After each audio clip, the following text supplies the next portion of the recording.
little bit. Good job. Recording. We are recording. I'm going to pop out this chat so I can keep an eye on that. Welcome everybody as you're hopping in here. We're just getting everything warmed up, getting started talking about Tameo and how everybody's going to cowgirl up. I don't know. I don't know what the right word. Sarah, are you did you buy a new pair of boots or you know, That's a large investment. do you own cowboy boots? I Cowgirl do. boots? I Wow. do. Yeah. I And wouldn't, I'm sorry, not to be offensive. I wouldn't have guessed. no, I mean, they need to be fixed up, right? Because you take them to the boot person and they Sure, fix sure. things up. Yeah. Or So, you just like two-stepping too hard and you break a heel know, off? it's those UT football games.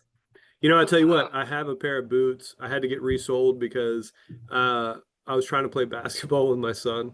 And I was really breaking some ankles and I almost broke my own because I snapped a heel off of one of my boots. So not good for Not basketball. Uh, but you need a good cobbler to put those back together.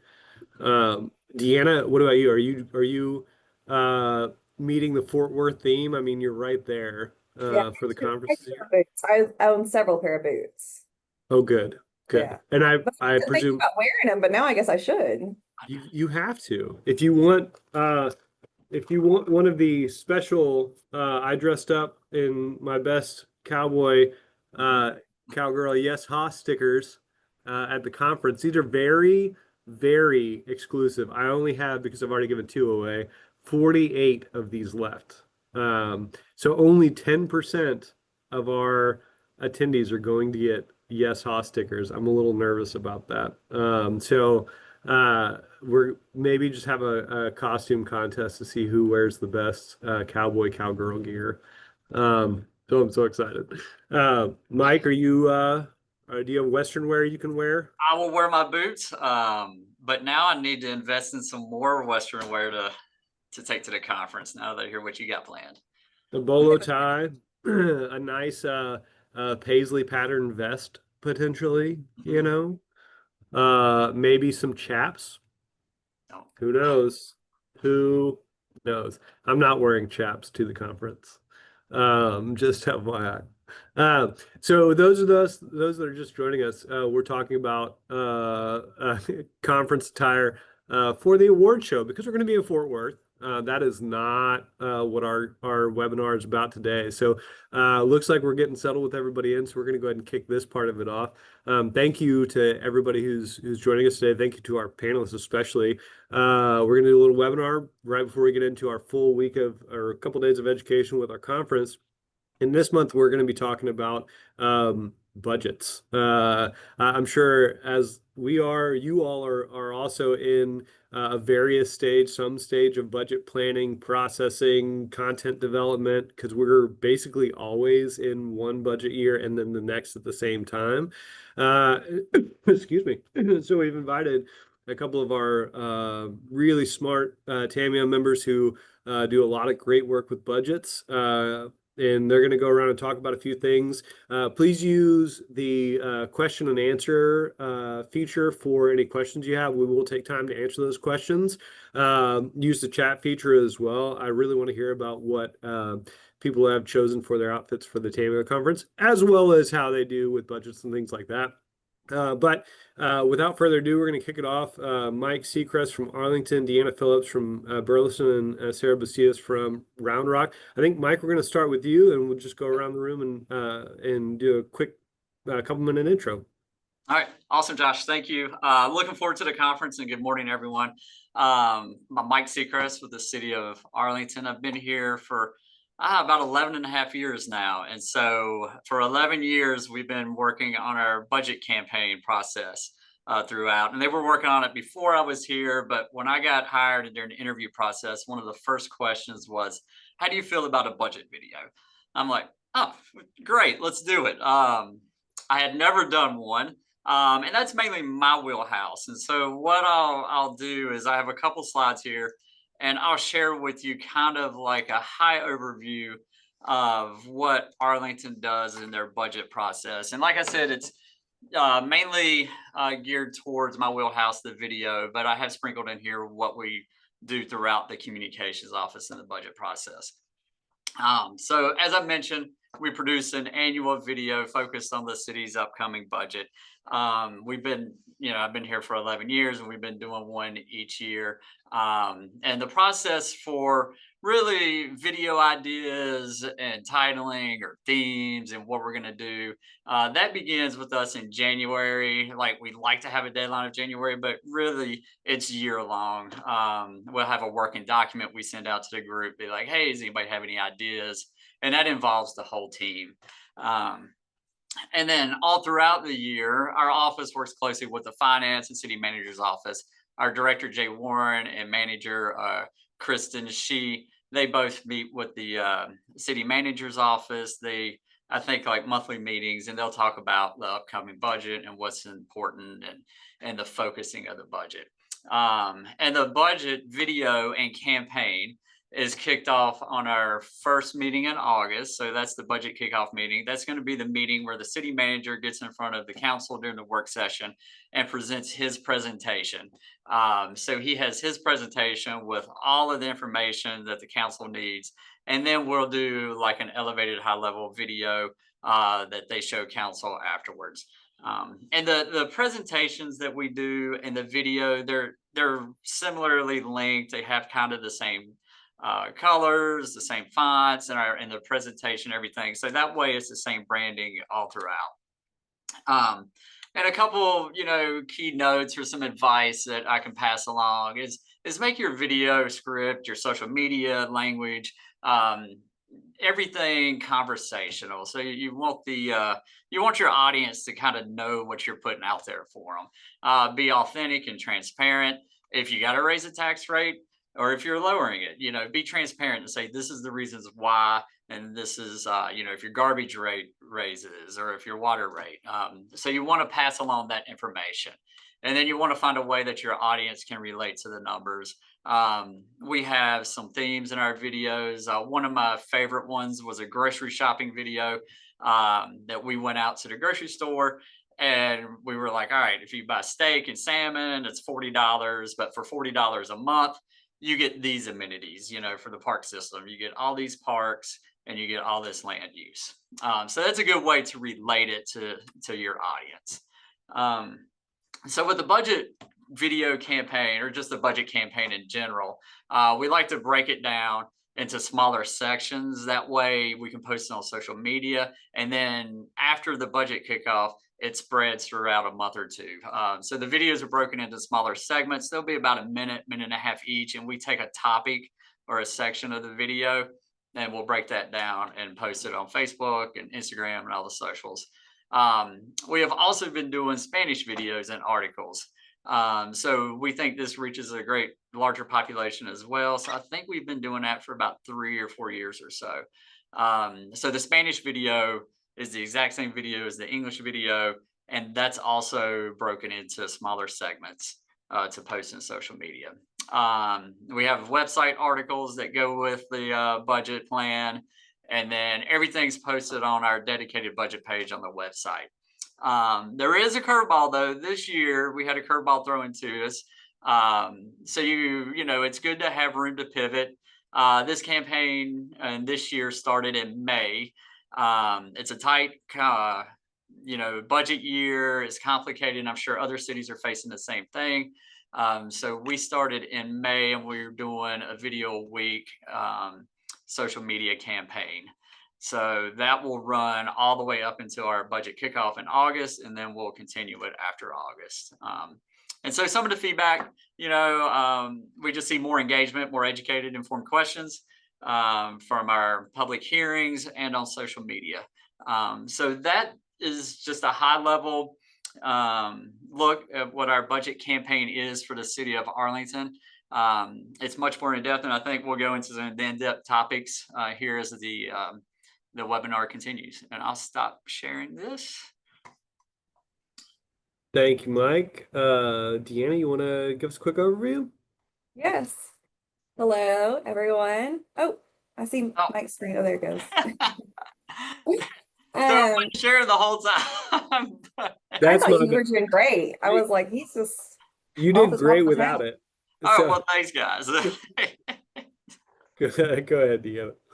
I'm DeAnna Phillips. I'm the Director of Community Services for the city of Burleson. If you don't know Burleson, it's about 50,000 people.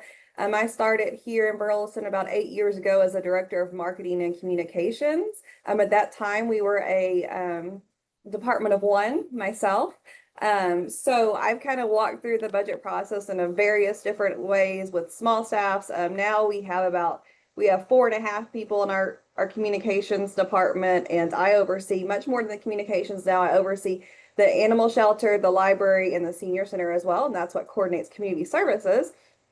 And what we do with the budget is probably much more simpler, much more uninvolved, I think. But my role with the budget is I actually work with the city manager's office very closely as we put together the budget. I do a lot of the design work for their presentations. I personally do their memos that they write to council. So that's kind of what I do in my role here with the city of Burleson. But I'll share our kind of budget timeline that we do. And please tell me if y'all can see my screen. Let's see, share. Can y'all see it? Yes, we are seeing your screen in All preview right. now, or in the Awesome. out I'm of gonna do okay. presentation mode. But So just really quickly, we started 5 years ago doing a budget input survey. We launch it for a month, depending. Sometimes we do mid-April to mid-May, May to June. But we put it out in all the kinds of varieties. And we basically ask our community what your community priorities are. We've been doing it for about 5 years. And we get roughly anywhere from 300 to 500 responses, which is fairly good for a city of 50,000. One of the things we ask is which 3 departments do you want to see increases in funding to? And then if you had to, what 3 departments do you want to see decreases in funding? Fun fact, the last 2 years, marketing communications was the #1 department they wanted to see decreases in, which makes me laugh because I'm like, well, you're welcome for giving you the budget. It's survey. You're welcome for making you aware of this, all the things that we do on the back end. But that is one thing that we start. We also create, as Mike was saying, a specific budget webpage where we host everything.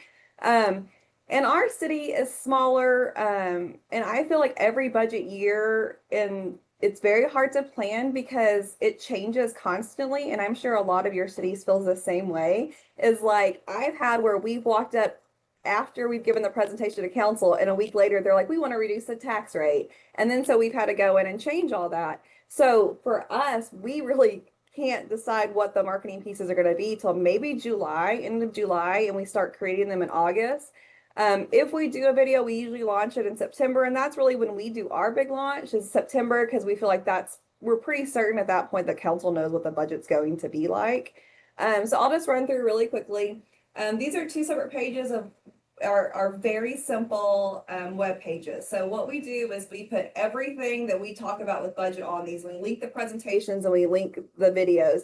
And this is really helpful for our community because in August, people are like, wait, we're talking about budget. And then we're like, well, yes, we've been talking about it since June, and we can just pump it back to this page to show them all the meetings we've done, all the presentations we've done. I keep it, of course, the same URL year after year, which is budget input. That people can go to so it's consistent so they know where to go. And then this is our one for this year. We always share the results of the survey as well on this page, and we keep it. So what we've done in the past is a lot of different things. I don't have like a set, this year we're going to do a video every year because one, staffing is different. Our funding's different. We're just a much smaller division than your Arlingtons and your Round Rocks. But this was if you're a 1-person, 2-person shop, this was one of my favorite campaigns I've done. I've done it several years, especially when I was a small shop, is just what the budget means to you. So I would go through and I would look at the supplementals in the budget and what is this getting or what are we doing? And for instance, like computer desk and a lot of electronic strings and hike and bike trails, and really break it down to bits and pieces that the residents can understand. So that was one of my favorite campaigns that we've done. And this is, again, some more of what the budget means to you. We've done some videos, and even we've delivered some not so great news when we were talking about the water rates increasing and how we're able to tell our residents about that. And moving on, we've done videos. We've done funny videos with sock puppets. We've done infographic videos.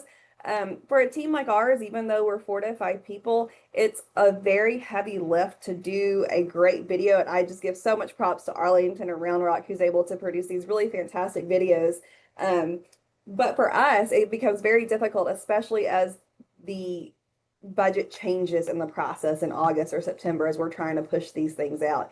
And we want to get the video out before council votes on the budget, which is September. So sometimes that becomes a very difficult timeline for us.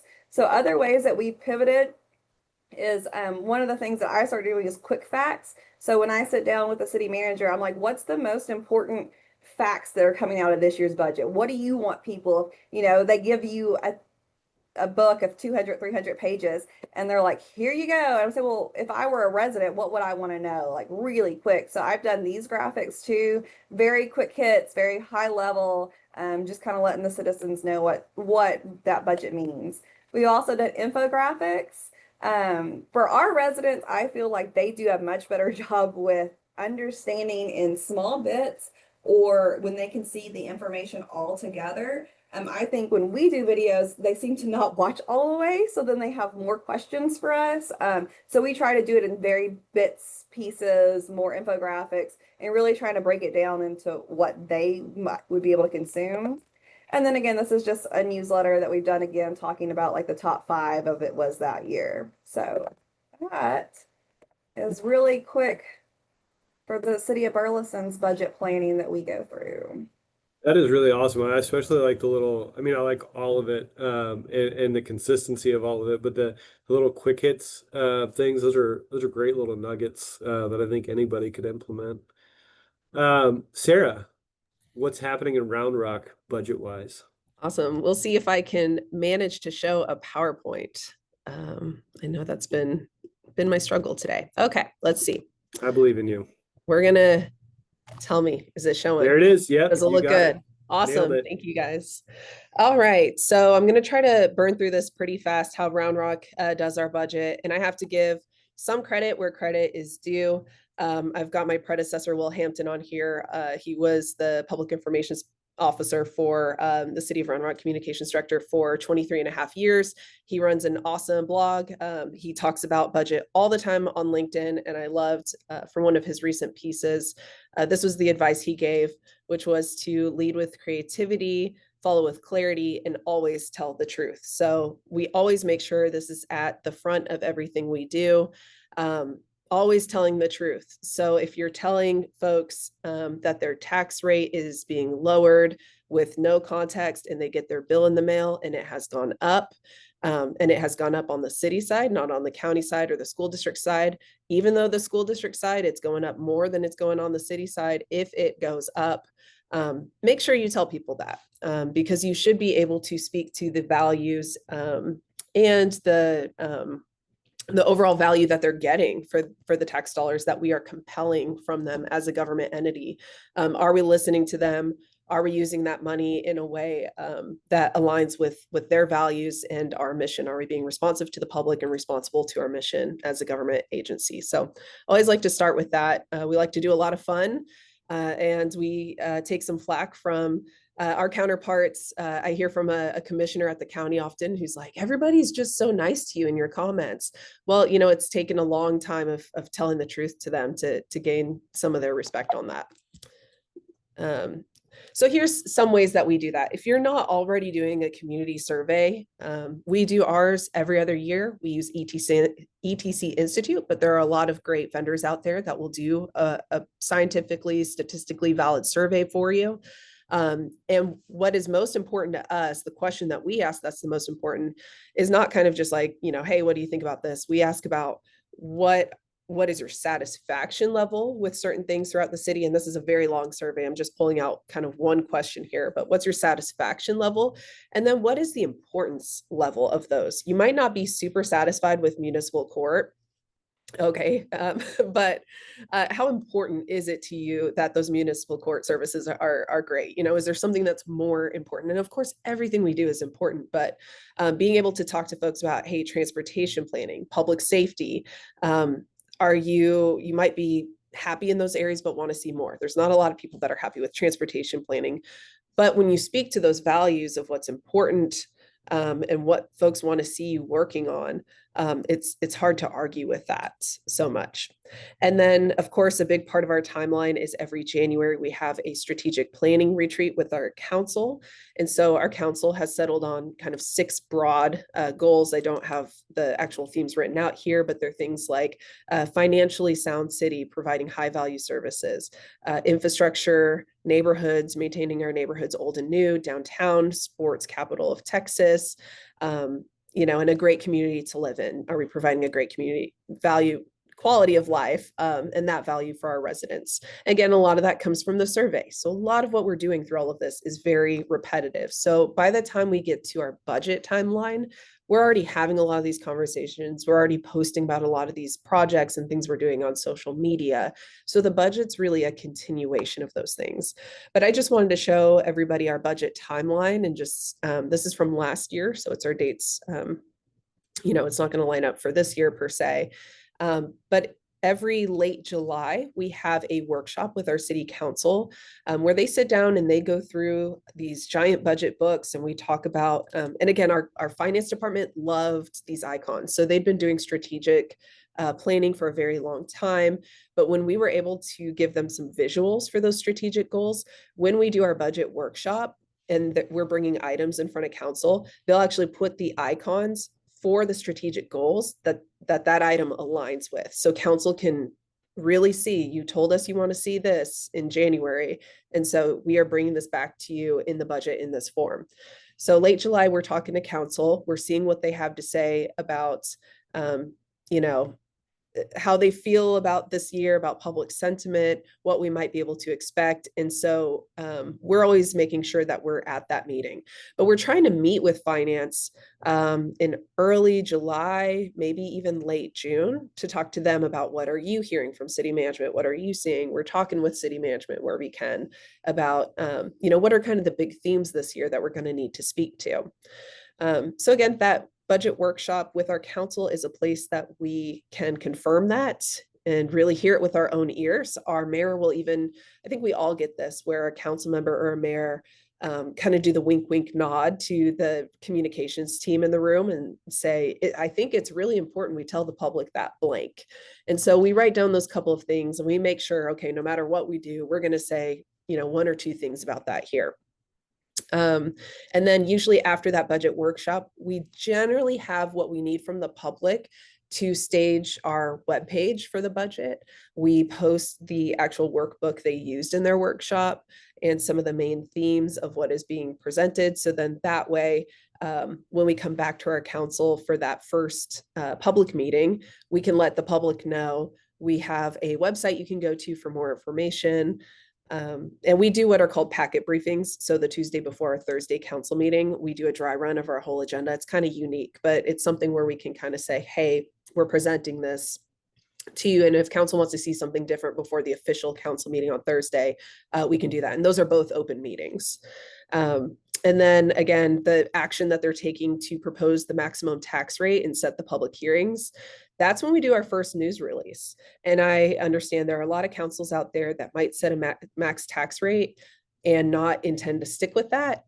But it is official action they've taken. It's out in the public. It's something the media can cover. So we make sure we cover it in a way that aligns, again, with us talking about the values, the strategy behind it, in a way that if there's kind of small changes along the way, we can deal with that. And we let people know, hey, this is just the max tax rate.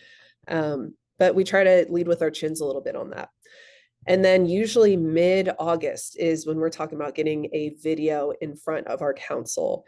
So we're usually bringing that to them at the meeting where we might have pitchforks. We love to try to get it before that. We just, in our history, have had a very hard time doing that from a resource perspective.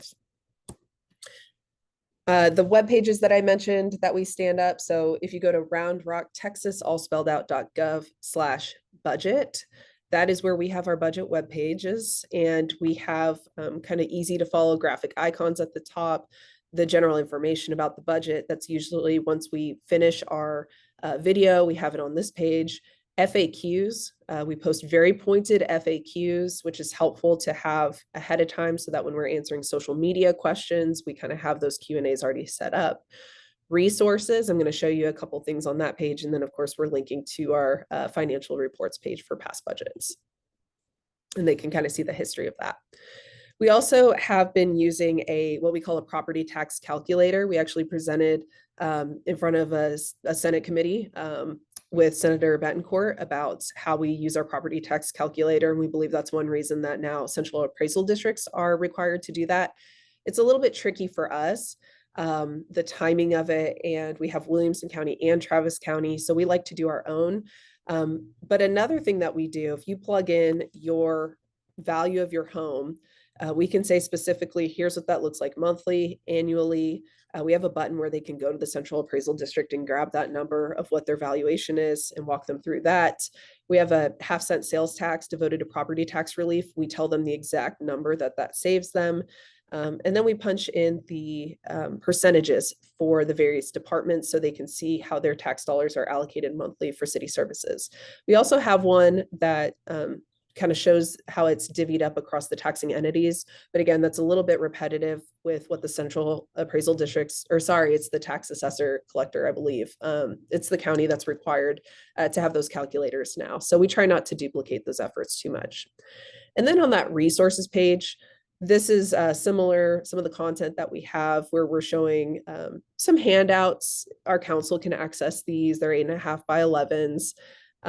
So we have one that is budget highlights, kind of what's the value you're getting in this year's budget, and then property tax facts. So this is kind of debunking the myths that surround property taxes and being real and honest with them about the impact that it may have on them.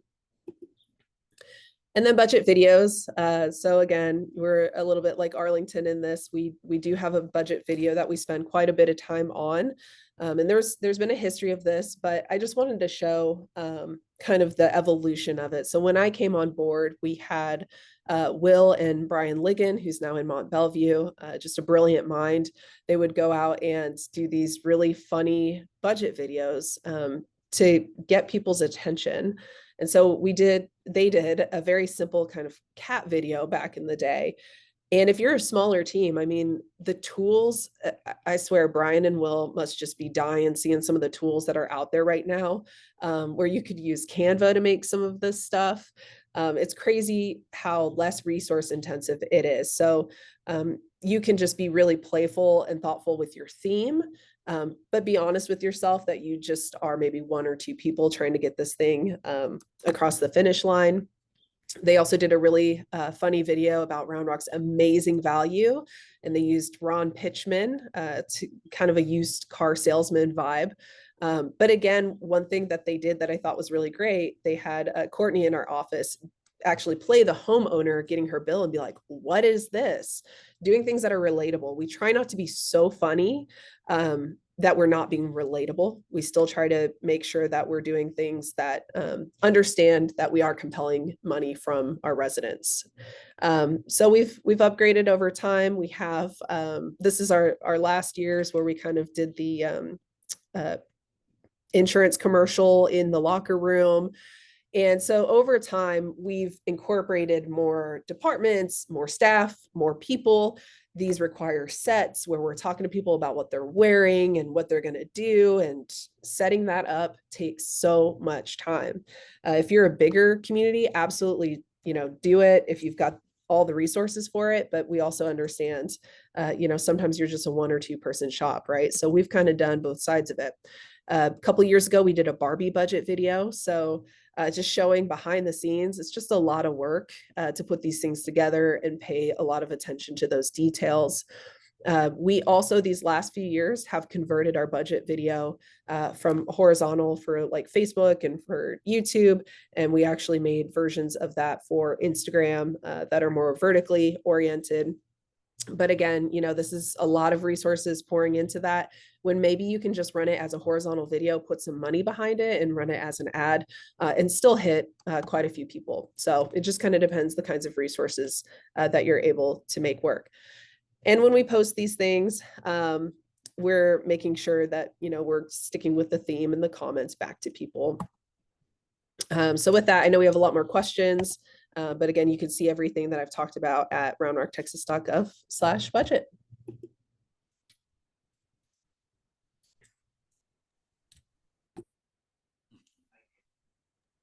Sorry, I couldn't find the cursor to get to the unmute button.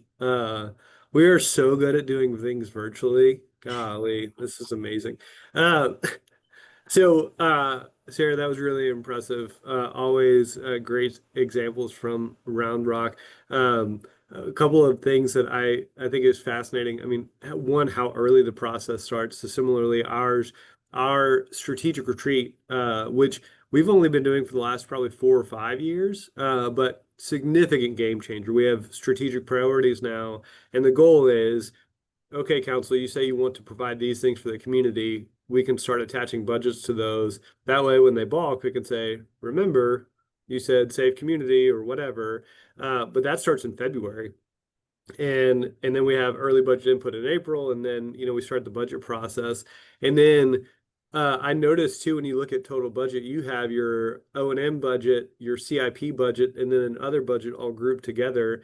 Does that cause any confliction or trouble with the council, or are they're pretty comfortable with understanding the nuances of each of those things?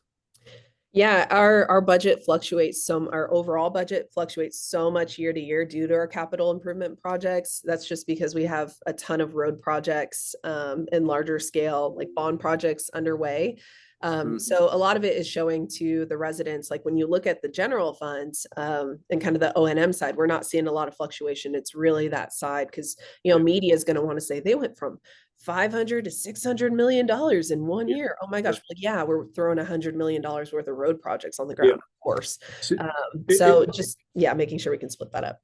Well, and the reason that I asked that is because one of the things that we're doing is further separating out special revenue funds versus general fund and enterprise fund, because one of the things that we still see, it doesn't matter how much we talk about it, people conflating property tax-based budgets with enterprise fund backed budgets, and they don't cross streams at all, no pun intended. The rivers, streams, water sources, thinking water enterprise.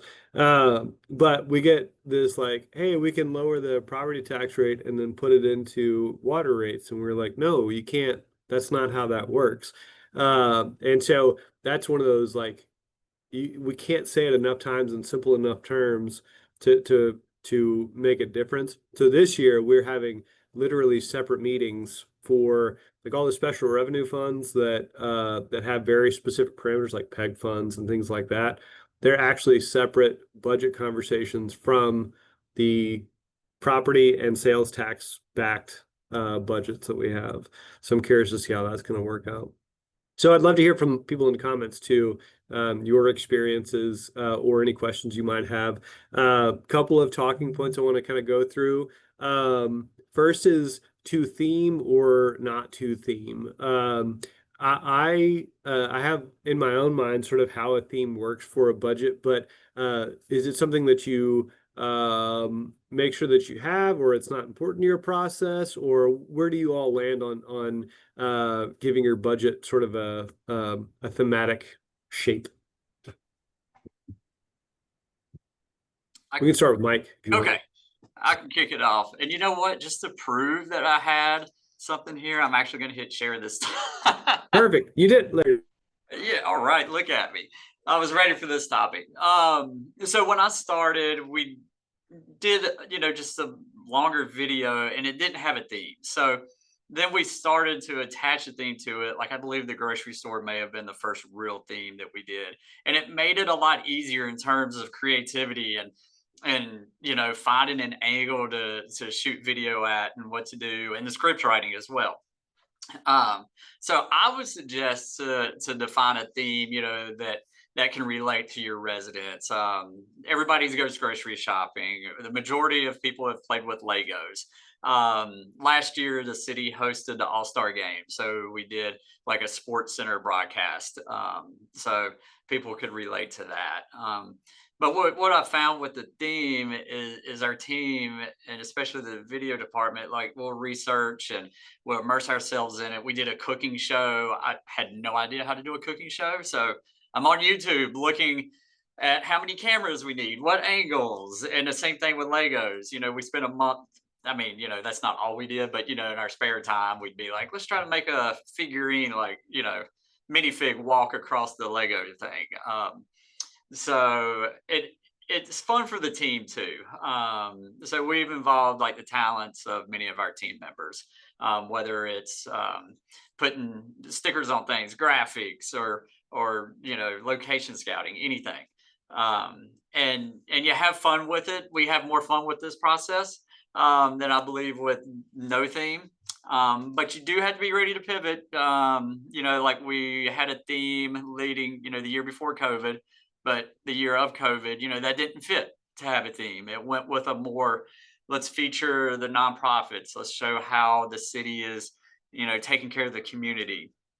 And then the following year, we went to Legos and back to something more fun. So sometimes we'll alternate on that. And this is just some of our recent themes we've had in the past couple of years. So that's my suggestion is we have more fun to theme. Okay, so but be flexible. Arlington be flexible themes. on your themes. DeAnna, what about y'all? I wish we were cool enough to do themes.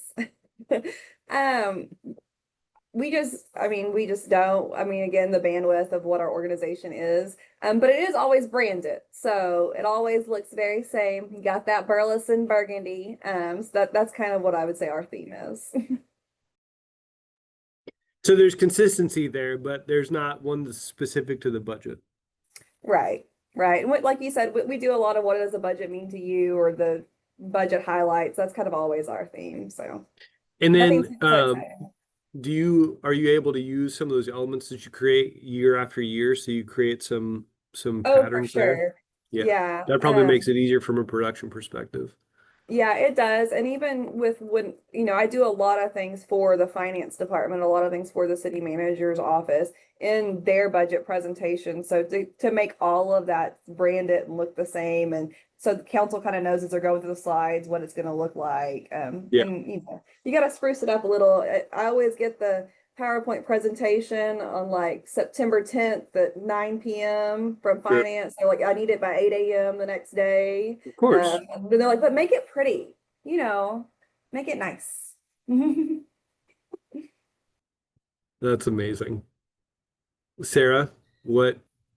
Yeah, I liked how DeAnna mentioned kind of the branding versus the theming, right? So I feel like back in the day, it wasn't really theme or brand for us. It was like the video was kind of its own thing that stood out there as a, oh, that was the theme of our budget video this year. And then we really pushed for, hey, if we're going to make things match across social media and use the video, let's really theme it.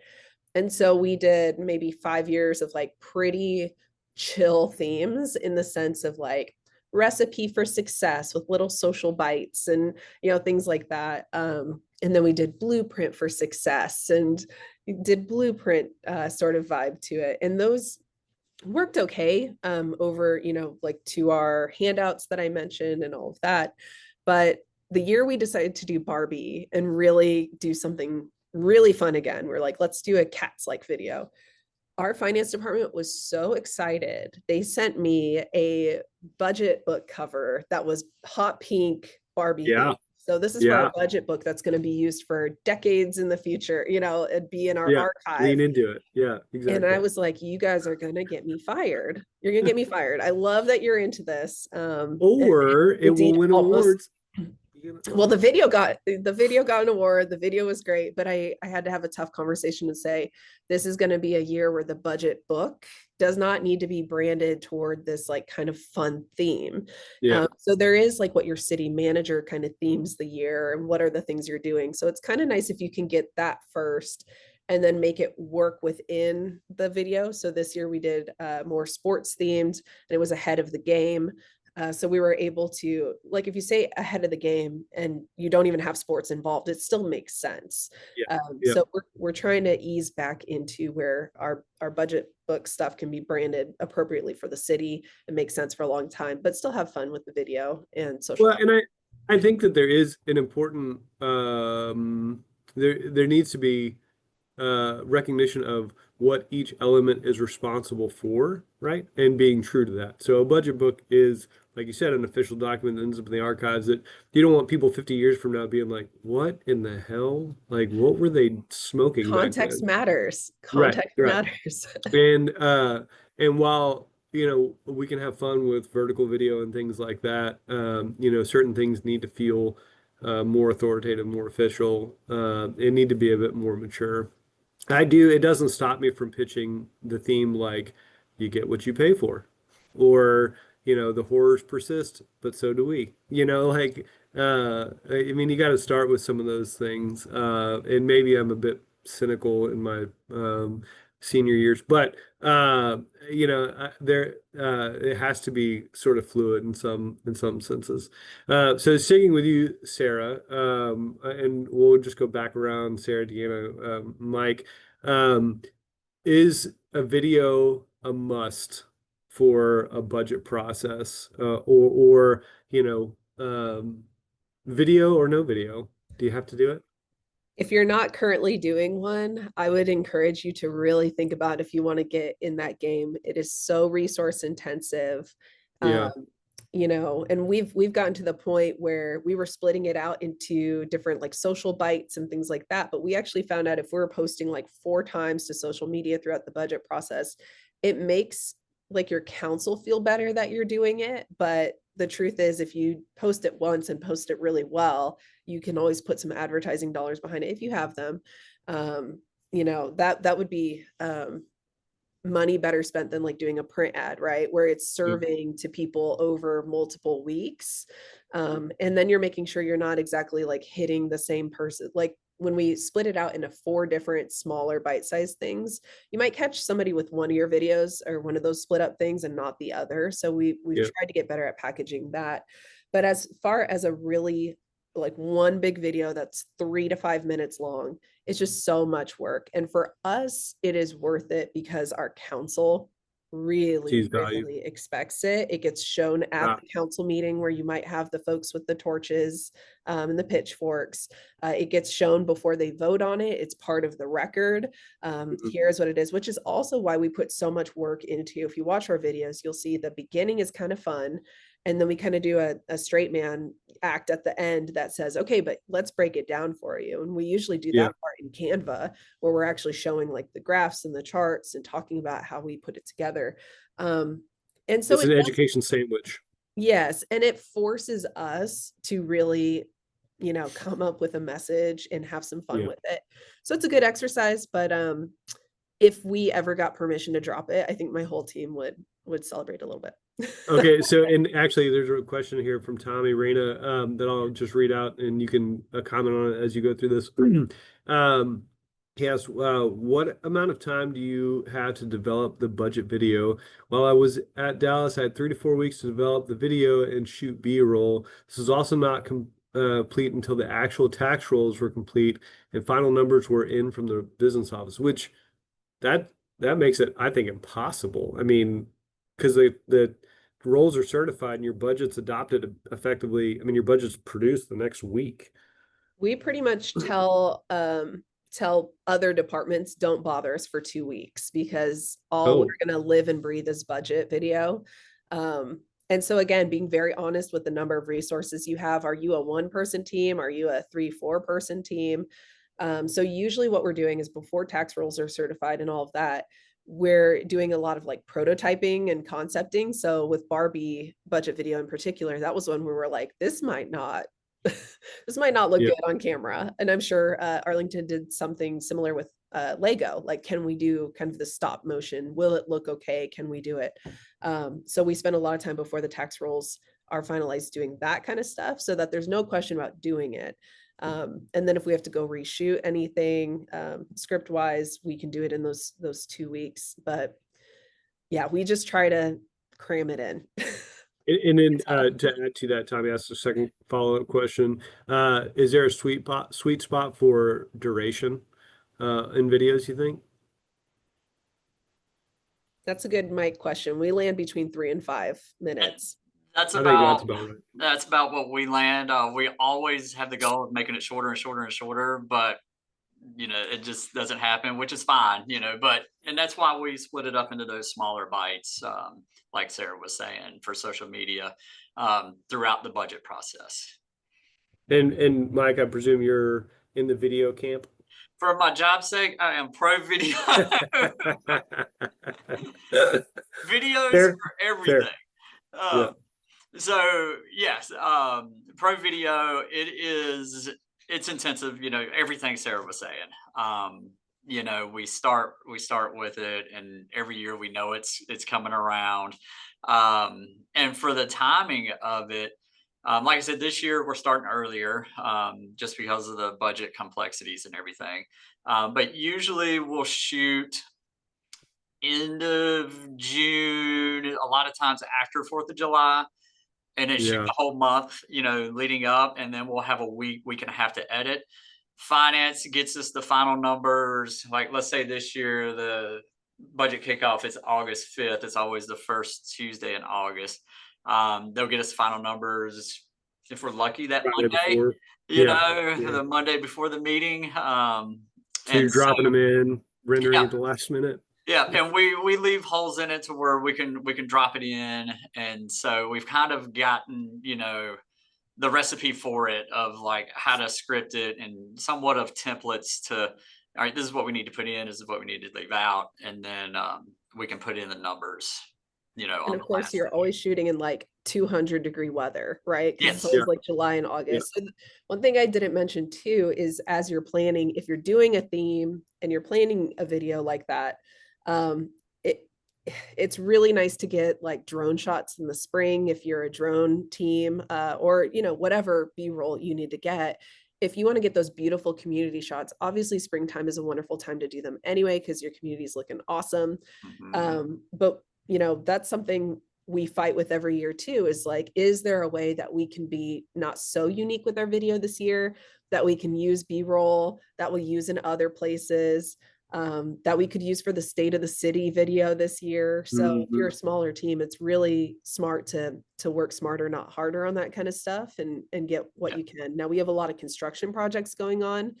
So with that, we struggle because we want to get that stuff Different early, stages. but you need it to be where, look more complete if it's more complete. And so absolutely. And that's a great point to bring up. I mean, we're always looking at our archives at the past budget videos, or stories or state of the cities. What did we shoot? Can we reuse that?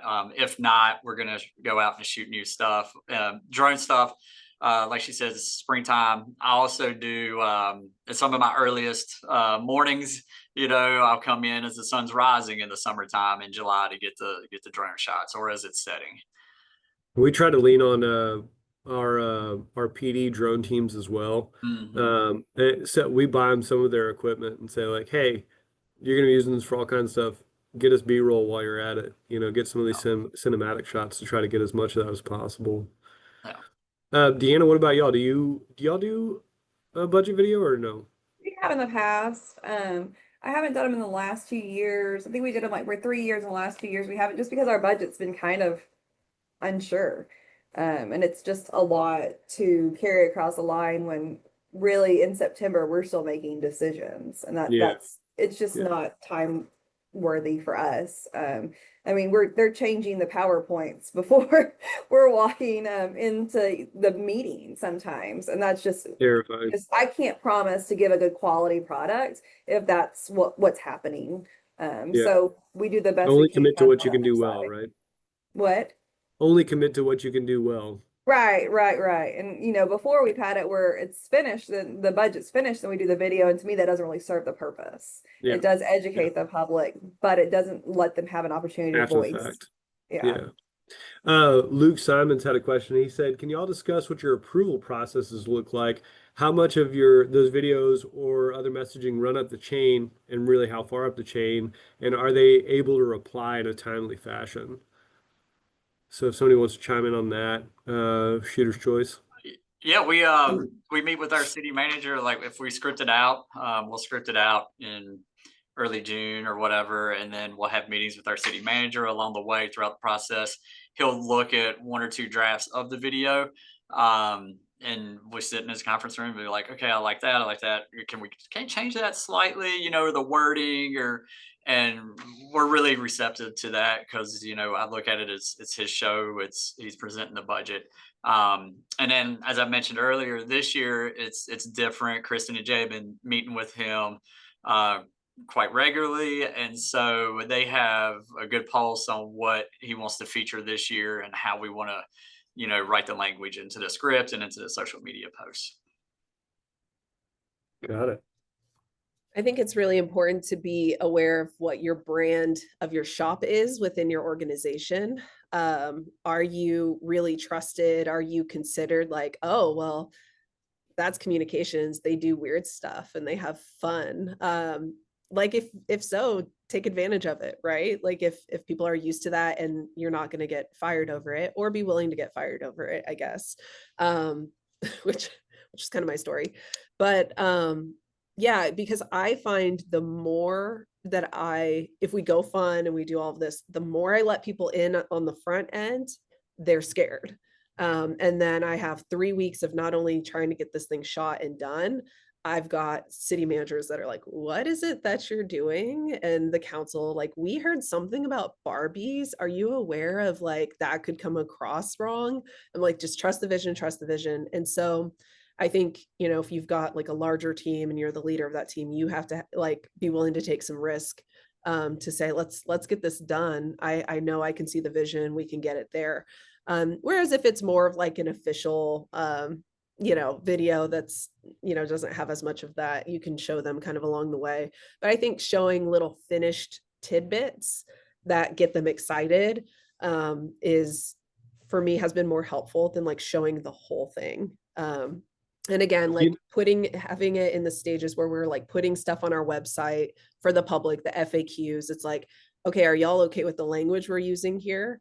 So we can kind of get those approvals. But I try to stay out of like getting them to absolutely like checkbox everything before it goes out. But it's fascinating that you say that, and because we do this generally speaking. I mean, to your point, knowing the temperature and the comfort level of your organization and your community, right? Those are super important because you know, different. I have a different experience specifically with our mayor and our city manager. I mean, but I generally speaking, like he'll come down and we'll say, all right, we have a terrible idea.